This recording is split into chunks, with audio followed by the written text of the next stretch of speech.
Students, welcome to DKMS Tutorial Center. இப்போ நம்ம பார்க்க போகிறது 10th சமச்சீர் மேக்ஸில் எக்ஸசைஸ் 1.5 அதாவது ஃபஸ்ட்டு சாப்டரில் தான் எக்ஸசைஸ் 1.5ல் 4th சம் பார்க்க போகிறோம். இப்போ இந்த சம் வந்து ரொம்ப ஈஸி தான், ஒரு 2 மார்க்கில் மேக்ஸிமம் வரும், 2 மார்க்லேயே வந்து ரொம்ப சின்ன சம் தான் இது, பார்க்கலாம். இப்போ கிவன் வந்து f of x ஓட வேல்யூ x² - 1 கொடுத்துருக்காங்க, g of x ஓட வேல்யூ x - 1 கொடுத்துருக்காங்க. a வந்து என்னன்னு கண்டுபிடிக்கணும், கூட இன்னொரு ஒரு ஆப்ஷனும் கொடுத்துருக்காங்க, g of f of a value 1. So இது கொடுத்துருக்காங்க. ஸோ இதை வச்சு நம்ம ஈஸியாக ஏயோட வேல்யூ கண்டுபிடிச்சிடலாம். வாங்க சாம் எப்படி பண்ணலாம் பார்க்கலாம். இப்போ நான் எழுதியிருக்கேன் பாருங்கள், கொஸ்டினில் கொடுத்துருக்காது கிவன் போட்டு f of x ஓட வேல்யூ எழுதியிருக்கேன், g of x அப்புறம் g of f of a equal to 1. இதை நீங்கள் ரீட் பண்ணும்போதே g of f of a equal to 1 அப்படின்னு சொல்லணும். சரியாப்பா? இப்போ நம்ம என்ன கண்டுபிடிக்கணும்னா ஏயோட வேல்யூ என்னன்னு கண்டுபிடிக்கணும். ஸோ இந்த சம் வந்து ரொம்ப ஈஸி, எப்படி பண்ணாமல் பார்க்கலாம். இப்போ ஃபஸ்ட்டு இப்போ என்ன கேட்டிருக்காங்க, ஸ்டார்டிங் இப்போ என்ன கொடுத்துருக்காங்கன்னா g of f of a, starting ஜிங்கிற வேர்டு தானே, லெட்டர் தானே கொடுத்துருக்காங்க. அப்புறம் g of xோட ஃபங்க்ஷன் வந்து எடுத்துக்கோங்க. ஓகே அப்பா? ஸோ g of x எடுத்துக்கோங்க. So g of x is equal to போட்டு x - 2 இங்கே எழுதியிருக்கீங்களே, சாரி இது வராது, அதாவது g of fன்னு எழுதுங்க. மொதல்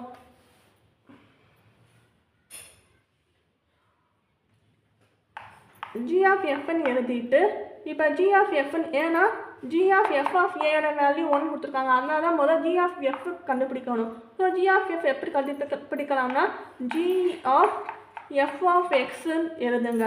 so g of f of xன்னு போட்டு இங்கே g போட்டு ப்ராக்கெட் ஓப்பன் பண்ணி f of x ஓட வேல்யூ எழுதணும். x² - 1 இருக்கா, ஸோ அந்த x² - 1 வந்து இங்கே வந்து போடணும். ஸோ போட்டதுக்கப்புறம்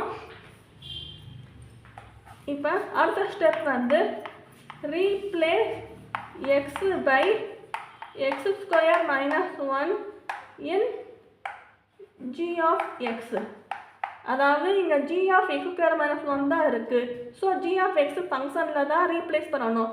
ஸோ g of xனா எது, இந்த டேர்ம் இருக்கா, ஸோ g of x² - 1 போட்டு இந்த x - 2 இங்கே இருக்கா, ஸோ xக்கு பதிலாக x² - 1 போட்டு அதுக்கப்புறம் -2 போடணும். So which is equal to x² - 3ன்னு வரும். ஸோ இது வந்து எதோட வேல்யூ, g of f ஓட வேல்யூ x² - 3. நம்ம கொஸ்டின் என்ன கொடுத்துருவோம்னா g of f of a. இதை நீங்கள் எப்படி எழுதலாம்னா g of fன்னு எழுதுறதுக்கு பதிலாக f of x is equal to x² - 3, fக்கு பதிலாக f of xன்னு எழுதிக்கோங்க. சரியாப்பா? இப்போ கொஸ்டின் என்ன கொடுத்துருக்காங்கன்னா g of f of a is equal to 1 தானே கொடுத்துருக்காங்க. இப்போ இதே ஸ்டெப், இதே ஃபார்முலா இங்கே அப்படியே அப்ளை பண்ணணும். இங்கே எக்ஸுக்கு பதிலாக a போடணும், அதே மாதிரி இதை அப்படியே எழுதணும். அதாவது g of f of a is equal to 1ன்னு போட்டோம்னா இப்போ